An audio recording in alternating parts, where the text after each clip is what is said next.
Uno. Hola, buenas. ¿Qué tal? Estuvo buena la fiesta de ayer, ¿no? Sí. Por allá veo unos dormidos. Bueno, primeramente, gracias por... Sé que es una hora complicada, al menos lo venía comentando. El que ponen de primeras es el pringado, es al que nadie quiere escuchar. Así que os voy a pedir toda la atención que se pueda. Y bueno, gracias por estar aquí, gracias por el esfuerzo. Para mí es un placer estar aquí. Yo represento Kimitec, una multinacional española que se encuentra al sur de España, específicamente en Almería. Es mi segunda ocasión aquí en Paraguay y la verdad estamos a través de IGT. Ellos nos representan aquí en Paraguay y yo siempre comento, Javier, que es el dueño y CEO de la empresa, siempre le digo, me encanta Paraguay. Así que por eso siempre vengo. No sé si nos suena que es un prebiótico, un probiótico, voy a explicarlo. Muchos ya tenemos ese concepto, nada más que no lo sabemos ubicar. ¿Ok? La agricultura ha evolucionado mucho, como sabemos, ¿no? Todo ha cambiado, nuestra forma de producir. O sea, las condiciones climáticas no es lo mismo a lo que tenemos hoy a como era hace 40 o 50 años. Y la agricultura tiene que ir evolucionando como tal. Entonces, nosotros como empresa hemos y desarrollamos herramientas que van acompañando a esa transición de producir alimentos. No sé. Bueno, ¿qué es Kimitec? Somos una empresa que está en más de 90 países, casi todo el mundo. Tenemos el mayor centro de biotecnología de Europa, de prebióticos y probióticos, en el cual investigamos y tenemos muchas líneas de investigación.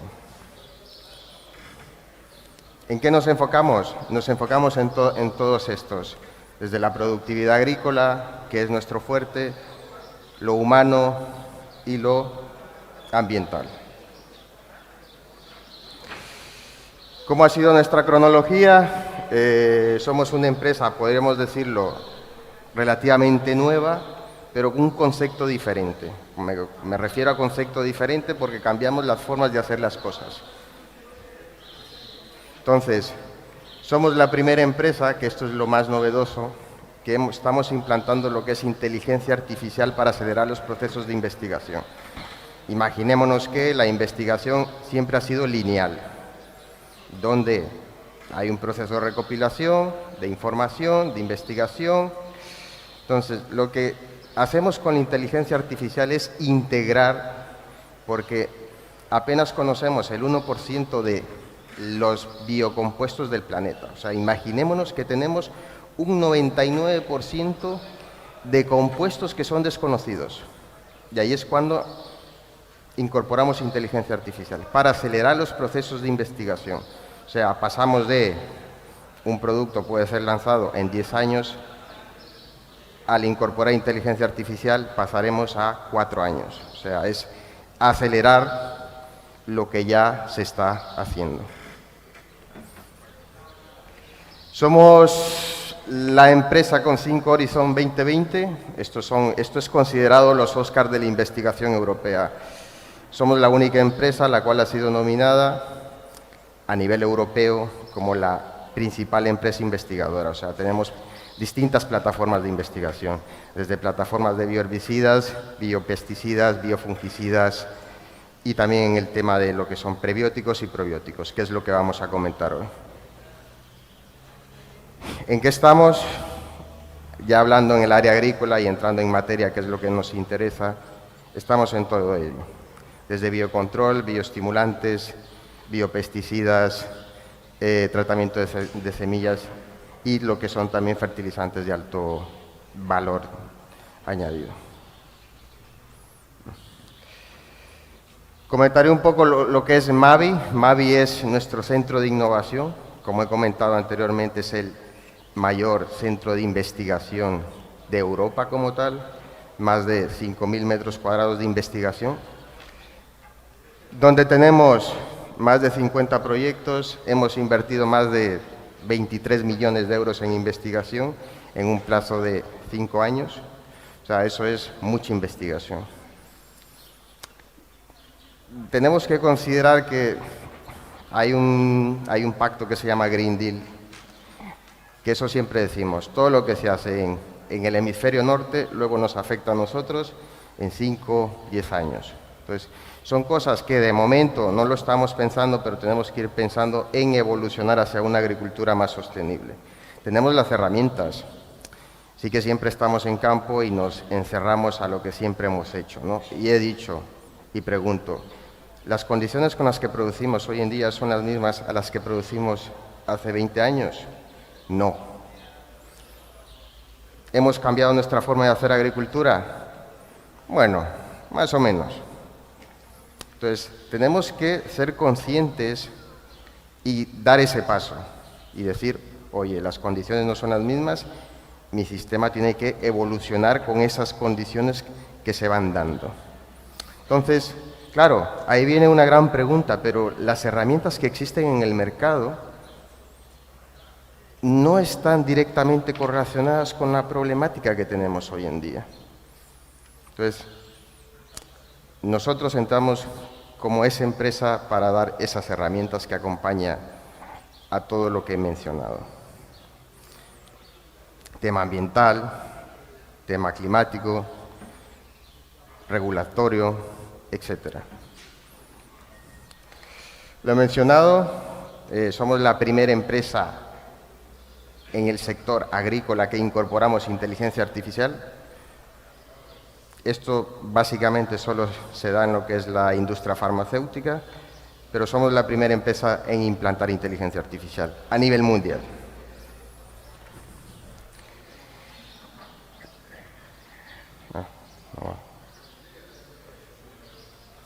No va.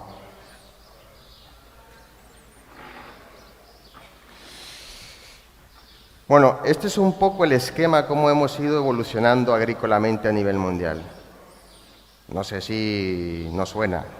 Hemos pasado de una agricultura tradicional, por ejemplo aquí en Paraguay cuando empezábamos a desmontar, teníamos suelos balanceados, teníamos suelos con nutrientes, suelos biológicamente activos, con características físicas adecuadas.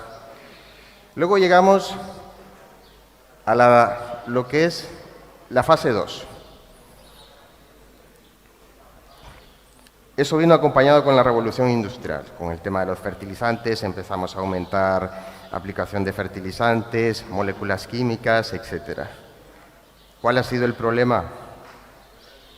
Que hemos hecho siempre lo mismo. O sea, ahora nos encontramos de que siempre estamos haciendo soja tras hoja. Entonces, ¿qué cosas tiene eso? No rompemos ciclos de plagas, por ejemplo. Tenemos problemas de compactación. Bueno, ¿por qué? Porque seguimos haciendo lo mismo. Entonces, una de las cosas que actualmente quien sale más afectado en todo esto es el productor. ¿Por qué? Porque el consumidor solo exige. Por ejemplo, una cadena de supermercado, ella solo le importa que sus productos estén en la estantería. Se hacen restricciones, pero al final el agricultor, el productor, no tiene ninguna herramienta para afrontar esas nuevas restricciones. Y a ese es el problema que nos encontramos. ¿Dónde entramos nosotros?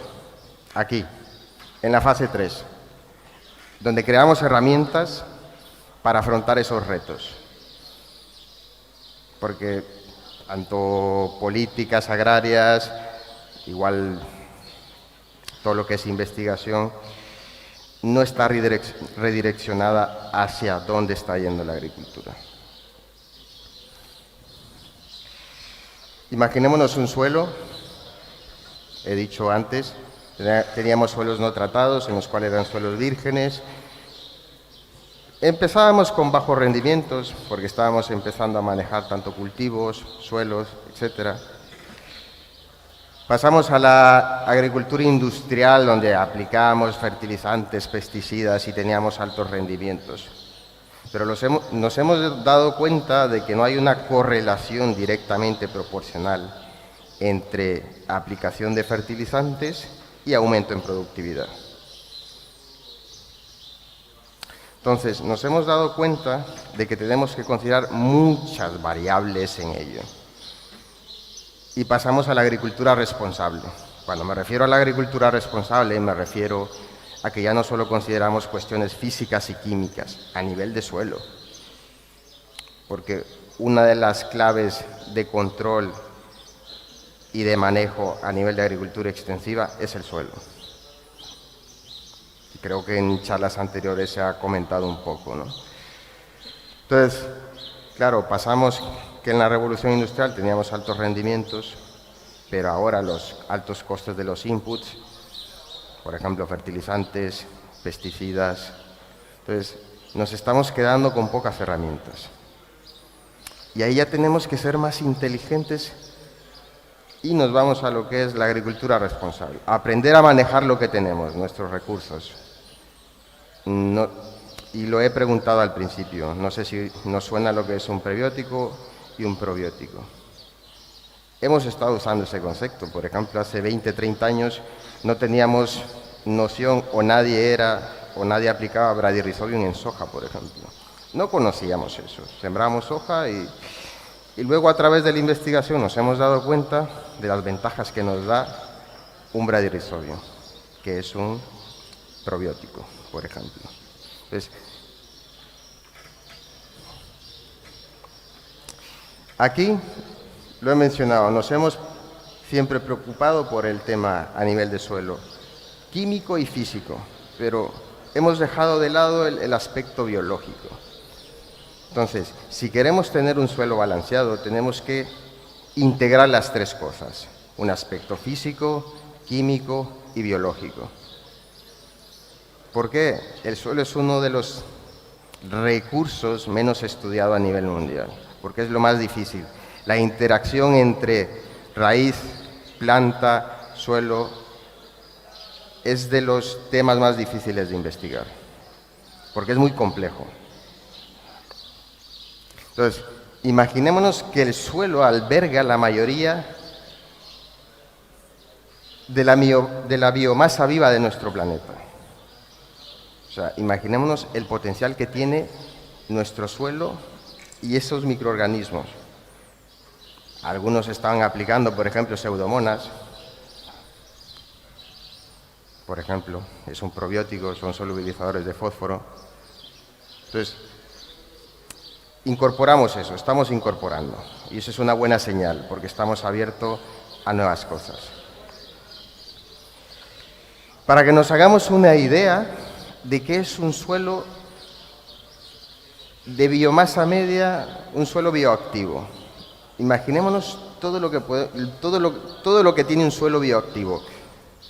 1000 gramos por metro cúbico de bacterias, por ejemplo. 300 gramos por metro cúbico de actinomicetos. O sea, eso es un suelo bioactivo. ¿Qué pasa? Por nuestro sistema agrícola actual y por la revolución industrial hemos desfavorecido la proliferación de esos microorganismos benéficos. Con la desinfección de suelo, por ejemplo, la sobreaplicación de fertilizantes.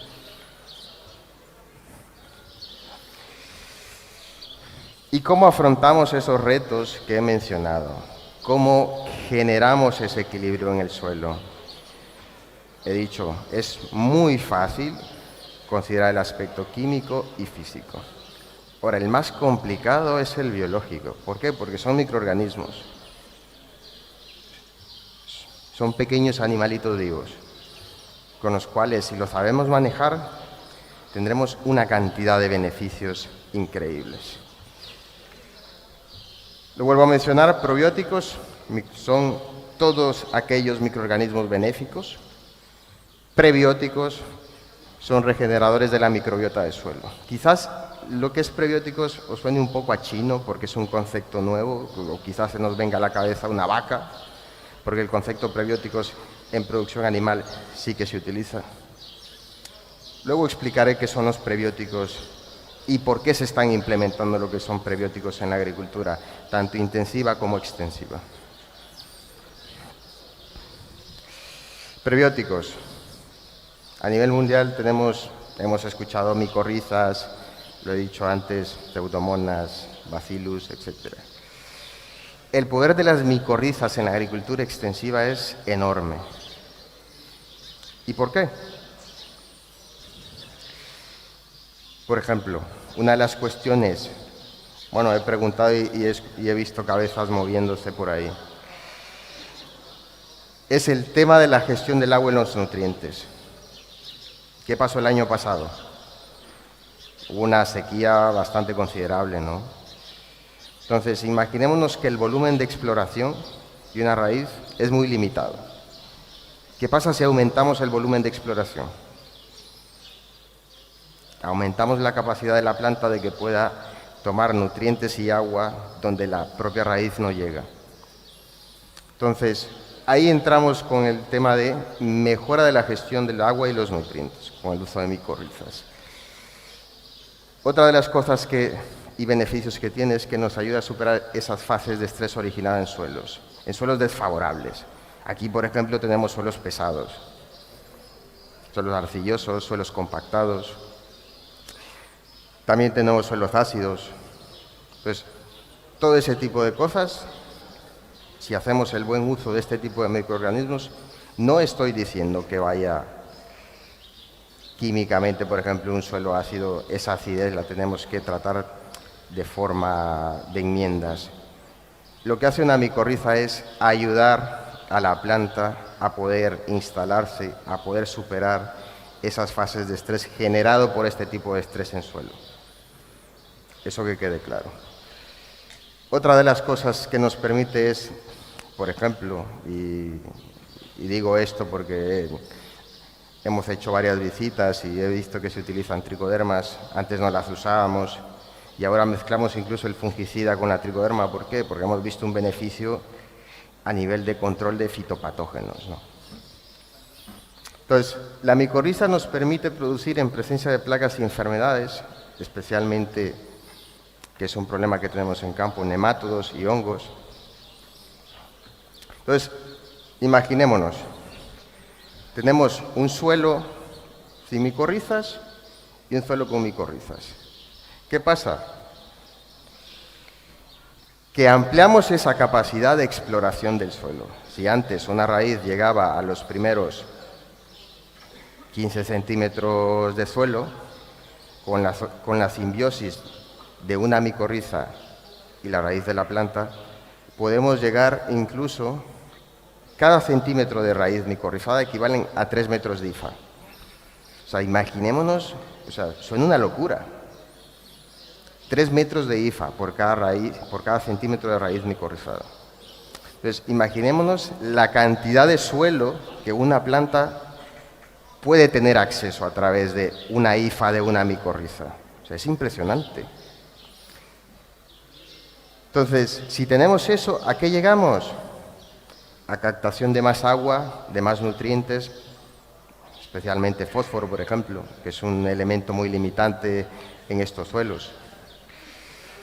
Y además de ello, mejora la estructura del suelo, porque la micorriza libera una enzima que se llama glomalina, que lo que hace es generar agregados de suelo. Hemos dicho que suelos compactados, micorrizas, glomalina. Es una enzima que nos ayuda a generar agregados en suelo. ¿Qué significa eso? Suelos menos pesados. Claramente no es un efecto inmediato, si hablamos de cuestiones físicas de suelo. Es un efecto acumulativo a largo plazo. Ahora, el efecto a corto plazo, a nivel de si hay una buena micorrización en planta, sí que vamos a tener una planta con más acceso a volumen de suelo. Entonces, si tenemos una planta de soja que está micorrizada, por ejemplo, en suelos encharcados, favorece lo que es la respiración de las raíces. Sin micorrizar, pues tenemos raíces falta de oxígeno, células que se mueren. reducción del crecimiento, etc. En suelos salinos, por ejemplo, el norte de Paraguay, en el Chaco, tiene suelos salinos. La micorriza almacena el sodio en sus vacuolas y funciona como un filtro. Entonces, ya no pasa a la planta. Entonces, imaginémonos el poder que tiene un simple microorganismo. Entonces, nos permite producir en suelos salinos, por una cuestión de que la micorriza funciona como un filtro de ese sodio, porque lo almacena ella. Suelos pobres, por ejemplo, aquí, usualmente por el tipo de suelos que tenemos, suelos ácidos, suelos pobres, necesitamos ampliar ese volumen de exploración que tiene esa raíz. Porque, por ejemplo, a nivel de... hemos reducido la carga de fertilizantes, pues bueno, tenemos nutrientes bloqueados en suelo, nutrientes a los que la planta no puede llegar. Suelos arenosos, he dicho, ella libera una enzima que se llama glomalina, nos ayuda a mejorar esos agregados en suelo, un mejor suelo estructurado que significa mejor retención de agua, una mayor relación de macroporos, microporos que permite un mejor desarrollo también radicular y por ende va a haber un mejor desarrollo de la parte aérea de la planta. Aquí no existe este problema, pero también nos ayuda a como filtro a suelos con metales pesados. Imaginémonos una planta de soja, esta es una planta de soja, y he dicho que nos ayuda, no quiere decir que mate al microorganismo como tal, pero nos ayuda, por ejemplo, si hablamos de nemátodos,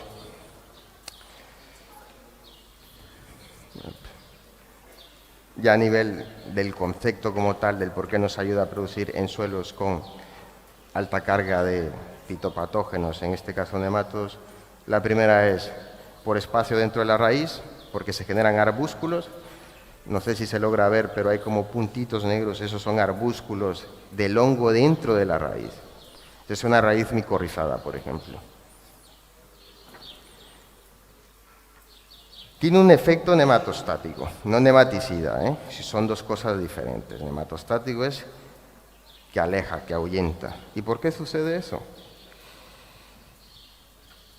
¿Qué cambios genera esa micorriza en esa planta?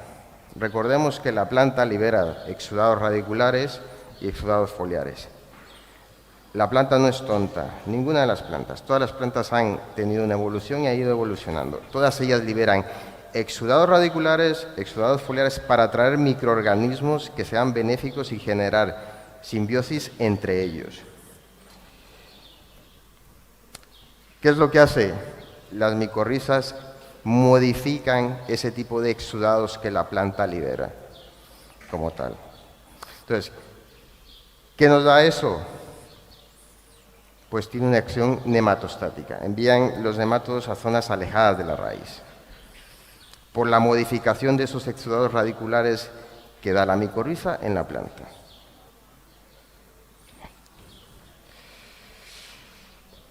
Esta es una de nuestras tecnologías. Usualmente en el mercado nos encontraremos esporas de micorrizas, pero por ejemplo nosotros hemos logrado aislar en un mismo producto, por decirlo así, esporas, raíces micorrizadas e hifas. Son las tres estructuras del hongo. ¿Qué significa esto? Una micorriza normal, para micorrizar una planta, tarda entre 4 a 5 semanas. Nosotros, con las hifas y las raíces micorrizadas, acortamos ese tiempo y lo reducimos en 2 semanas, porque son estructuras que ya están desarrolladas, se ven un poco ahí. ¿Por qué? Porque una espora tiene que germinar, comunicarse con la raíz de la planta y generar esa simbiosis, y eso toma 4 semanas. Esto, por ejemplo, es un ensayo en laboratorio, estimulando un suelo salino. Al lado izquierdo miramos plantas creciendo en un suelo salino sin micorrizar. Al lado derecho miramos plantas en el mismo suelo salino creciendo con las micorrizas. Podemos observar que la tolerancia a la salinidad y el desarrollo radicular que existe y la estructura de planta en sí es mejor.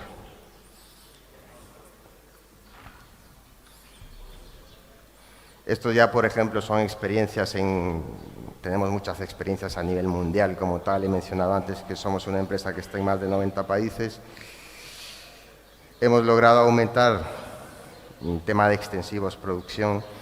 He mencionado todas las cualidades que una micorriza nos da a nivel de campo. Entonces, beneficios, para que nos quede claro. Agua y nutrientes, que es el mayor problema que tenemos actualmente, por ejemplo. Entonces, no quiero decir que nos vaya a solucionar el problema hídrico, pero quizás nos ayude a que la planta soporte más por 5 días más, 3 días más, ese déficit hídrico que tiene la planta. ¿Por qué? Por un mayor volumen de exploración, un mayor acceso a ese suelo que la planta por sí sola no podría explorar. Permite el cultivo en ambientes desfavorables. He mencionado el tema de cuando tenemos problemas de nematos, suelos arenosos, suelos ácidos, suelos compactados. ¿Y eso qué significa? Una mayor productividad. También tenemos que nos ayuda a mejorar la estructura del suelo. Lo he explicado antes, la micorriza libera una enzima que se llama glomalina y nos ayuda a generar agregados en suelo. Y luego nos ayuda a incorporar carbono en el suelo, porque todas esas hifas que se van acumulando son casi que carbono. Por ejemplo, esto es aquí en Paraguay, el uso de micorrizas y no micorrizas. Como podemos ver, son plantas más estructuradas, más desarrolladas.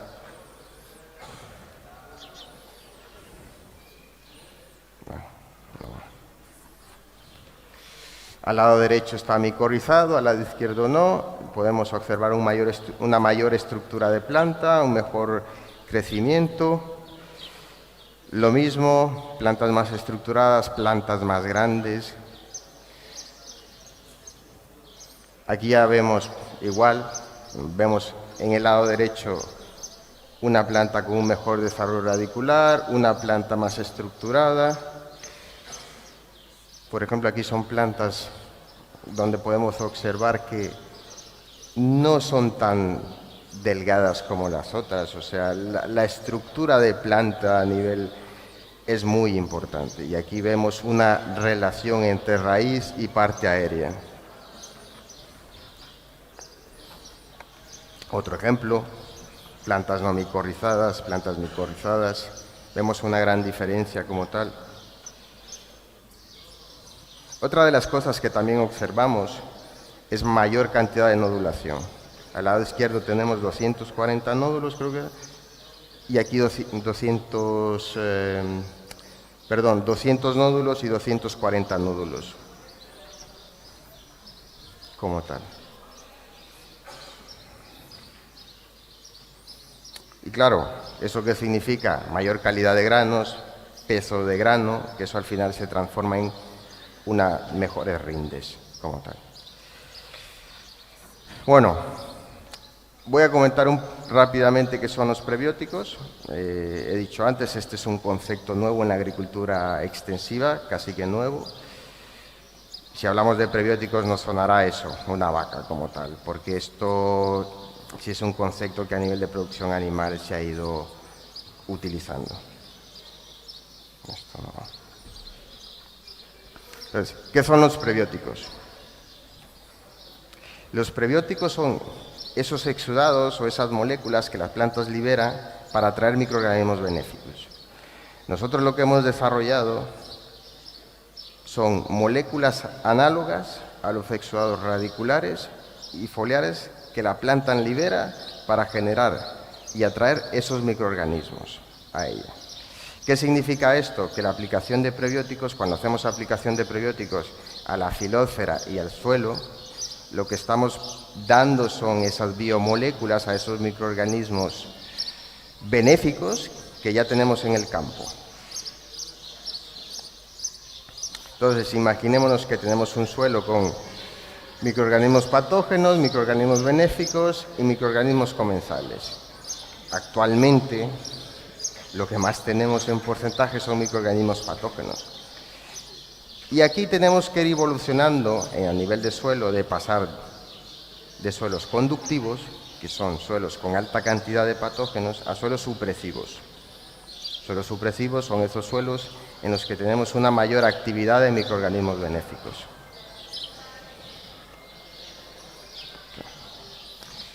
Y claro, todos estos microorganismos benéficos, por eso aplicamos actualmente microorganismos benéficos, tienen muchas bondades a nivel de suelo.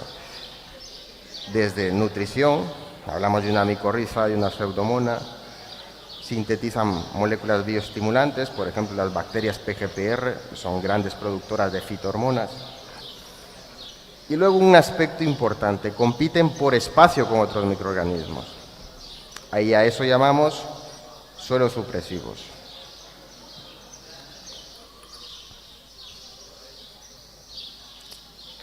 Entonces, queremos pasar de esos suelos conductivos a lo que son suelos supresivos, en los cuales tenemos mayor actividad biológica. Al tener mayor actividad biológica, tenemos mayor concentración de microorganismos benéficos que nos ayudarán a, lo he mencionado anteriormente, tema nutrición, tema competencia, y que nos darán un beneficio a nivel de suelo. Hemos dicho que lo que queremos y nos falta mejorar actualmente es el pilar biológico a nivel de suelo. Entonces, por ejemplo, este es un ensayo que se hizo por varios años. Esto es en Letonia, que es un país productor de extensivos por excelencia en Europa. Hemos aplicado prebióticos y ¿cuál fue el resultado? Por ejemplo, hemos logrado aumentar la cantidad de bacterias oligonotrofílicas, que son bacterias asociadas a la nutrición de la planta, bacterias asimiladoras de nitrógeno. Hemos comparado un manejo habitual de la finca, que es el gris, se hizo con el inoculante que se utiliza ahí, y luego aplicación de prebióticos. Durante 3 años. Hemos visto que hemos ido aumentando, a medida que hemos ido aplicando prebióticos en ese sistema de cultivo extensivo, la proliferación de bacterias benéficas. Por ejemplo, en colza o canola, se logró reducir incluso la incidencia de FOMA. ¿Por qué? Hemos dicho que al tener microorganismos benéficos generamos competencia por espacio en el suelo. Entonces, desfavorecemos que esos microorganismos patógenos se desarrollen por una cuestión de competencia.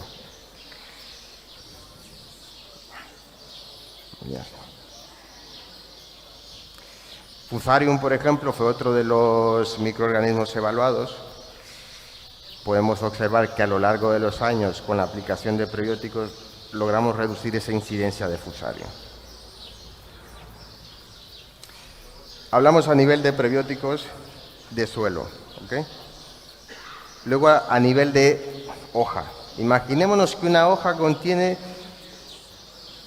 una cantidad increíble de microorganismos, o sea, casi 10 a la 8, eso es muchísimos microorganismos en la hoja. ¿Qué hicimos? Bueno, esto es el proceso de cómo una hoja se comunica con las bacterias que la planta quiere atraer a su filósfera. En ese proceso existe un proceso de respiración en el cual se libera dióxido de carbono, hay una liberación de azúcares por lixiviación, hay un proceso de degustación que libera agua, y en todo ese proceso se liberan compuestos orgánicos volátiles y metanol, que son esas moléculas de comunicación que la planta libera para comunicarse con las bacterias, por ejemplo, bacterias fijadoras de nitrógeno. Lo digo Metylobacterium, por ejemplo. Este es un ensayo, tenemos una hoja de maíz y aplicación de prebiótico. Lo que tratamos de simular aquí fue qué crecía ahí. Este es el resultado. Vemos que la aplicación de prebióticos, la proliferación de bacterias relacionadas con la fijación de nitrógeno fue mucho mayor. O sea, podemos hablar de casi un 200%. ¿Cuál es la mejor época de aplicación de estos prebióticos? Por ejemplo, hablando de cultivos extensivos junto con el herbicida, porque queremos que caiga a nivel de filósfera, o sea, en la hoja, y a nivel de suelo. Entonces, ahí tenemos una relación de crecimiento foliar y apertura de suelo. Entonces, por eso es el mejor momento de aplicación cuando hablamos de lo que son prebióticos. Y bueno, esto es un poco resumiendo experiencias que tenemos a nivel mundial, tanto Estados Unidos, España, Brasil, Argentina, en lo que es la utilización de prebióticos en suelo. Igual, siempre, y esto es algo importante que quiero decir algo, no hay producto caro. Siempre no pensemos en el momento, pensemos en la rentabilidad que nos va a retornar. Y ahí hablamos de ROI. Siempre miramos ROI. ¿Qué significa ROI? Que cuánto me retorna por cada dólar invertido. O sea, no miremos nunca lo que nos cueste el producto en el momento. Siempre miramos y lleguemos a la rentabilidad que nos genera esa aplicación de esas soluciones. ¿Ok? Que eso es importante, porque a nivel agricultor nos cuesta ver eso. O sea, vemos la solución a un corto plazo, pero no vamos más allá, que eso es muy importante. Entonces, la aplicación de prebióticos pues, nos ayuda a generar esa mayor actividad de microorganismos benéficos, un mejor crecimiento de la planta, y este tipo de productos son altamente compatibles con todo lo que son fitosanitarios que existen en el mercado. Ya se me acabó el tiempo, que me estaban diciendo ahí que me apurara, y nada, muchas gracias por todo.